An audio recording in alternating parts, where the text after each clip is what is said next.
చక్రధర్ ఇంటిని మొత్తం గాలించిన పోలీసులు కీలకమైన డాక్యుమెంట్స్ని వెతికి పట్టుకుంటారు.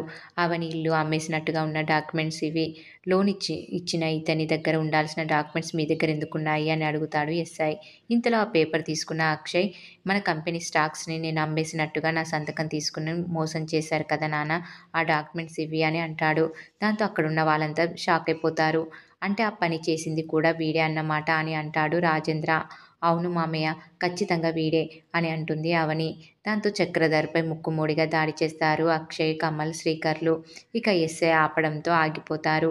ఇక ఇంత మోసం చేస్తావా అంటూ ప్రతి ఒక్కరూ తిడుతూ ఉంటారు. మానవత్వం లేని ఈ నీచుడి మొహం చూడాలంటేనే అసహ్యంగా ఉంది. తీసుకెళ్ళండి వీణ్ణి అని అంటాడు రాజేంద్ర ప్రసాద్. దాంతో చక్రధర్ని అరెస్ట్ చేసి జైలుకు తరలిస్తారు. ఏవండి అంటూ రాజలక్ష్మి కుమిలి కుమిలి ఏడుస్తూ ఉంటుంది. నా భర్త చేసిన తప్పుకి మిమ్మల్ని క్షమాపణ అడుగుతున్నాను. మీకు తీరని నష్టం జరిగింది. నా భర్త ఎలాంటివాడో నాకు తెలుసమ్మా. అలాంటి వాడికి భార్యనైనందుకు బాధపడుతున్నాను.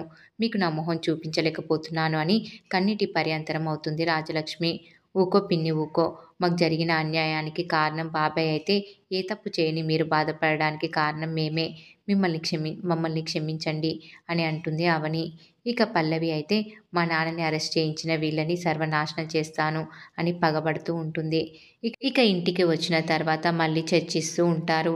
ఇంతలో భానుమతి, తప్పు చేసిన వాడికి శిక్ష పడింది. నష్టం మనకి జరిగింది.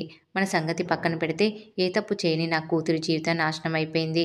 కష్టం వచ్చినా నష్టం వచ్చినా ఒకరికొకరమని ఇప్పటి వరకు కలిసి ఉన్నాం.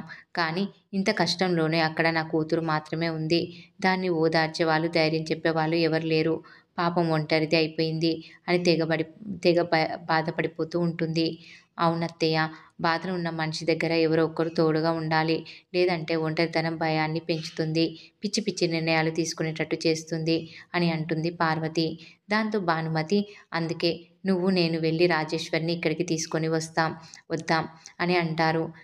ఇక అవని, మీరు పిలిస్తే పిన్ని రాదు. నేను వెళ్ళి చెప్తేనే వస్తుంది. పిన్నిని నేను తీసుకొని వస్తా అని అంటుంది అవని. ఇక పిన్నిని తీసుకొస్తానంటూ బయలుదేరిన అవనిని వద్దమ్మా అని అంటాడు రాజేంద్ర ప్రసాద్. తను ఇక్కడికి వస్తే తన భర్త వల్లే మనకి ఇంత అన్యాయం జరిగిందని మనల్ని చూసినప్పుడల్లా బాధపడుతుంది. అందుకే వద్దమ్మా, తను అక్కడ ఉండటమే మంచిది అని అంటాడు రాజేంద్ర ప్రసాద్. అయితే నేను వెళ్ళి కొన్ని రోజులు మా మమ్ దగ్గర ఉంటాను అని అంటుంది పల్లవి. మంచి నిర్ణయం అమ్మా, వెళ్ళు అని అంటారు ఇంట్లో వాళ్ళంతా. ఇంతలో కమల్, వెళ్ళు కానీ ఈ కేసులో మీ నాన్నతో పాటు ఎవరెవరున్నారనేది బయటకు లాగుతాం అని అంటాడు. ఆ మాటతో నేను అక్కడికి వెళ్తే అవని నాకు కూడా చెక్ పెడుతుంది.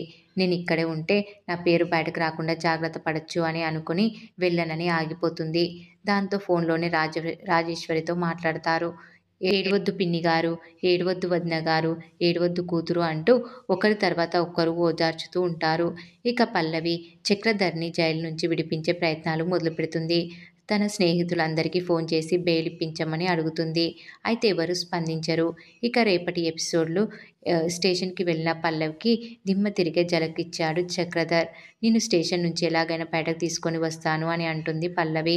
దాంతో చక్రధర్, నేను జైల్లో ఉన్నందుకు భయం లేదమ్మా. మీనాక్షి, అవనిల గురించే భయపడుతున్నాను అని అంటాడు. వాళ్ళ గురించి నువ్వెందుకు భయపడుతున్నావు డాడ్ అని పల్లవి అడుగుతుంది. నేను జైల్లో ఉంటే నా ఆస్తి అవని సొంతం అవుతుంది అని అంటాడు చక్రధర్.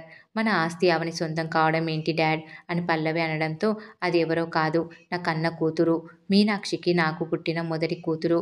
అవని ఎవరో కాదు, నీకు సొంత అక్క అని అంటాడు చక్రధర్. దాంతో కళ్ళు తేలేస్తుంది పల్లవి. ఇన్నాళ్ళు తన తండ్రి ఇంతగా భయపడుతుంది ఇందుకేనా? ఆ రోజు డబ్బులిచ్చి వాళ్ళని వెలగొట్టాలని చూసింది ఇందుకేనా అని మొత్తం గుర్తు చేసుకుంటూ ఉంటుంది పల్లవి.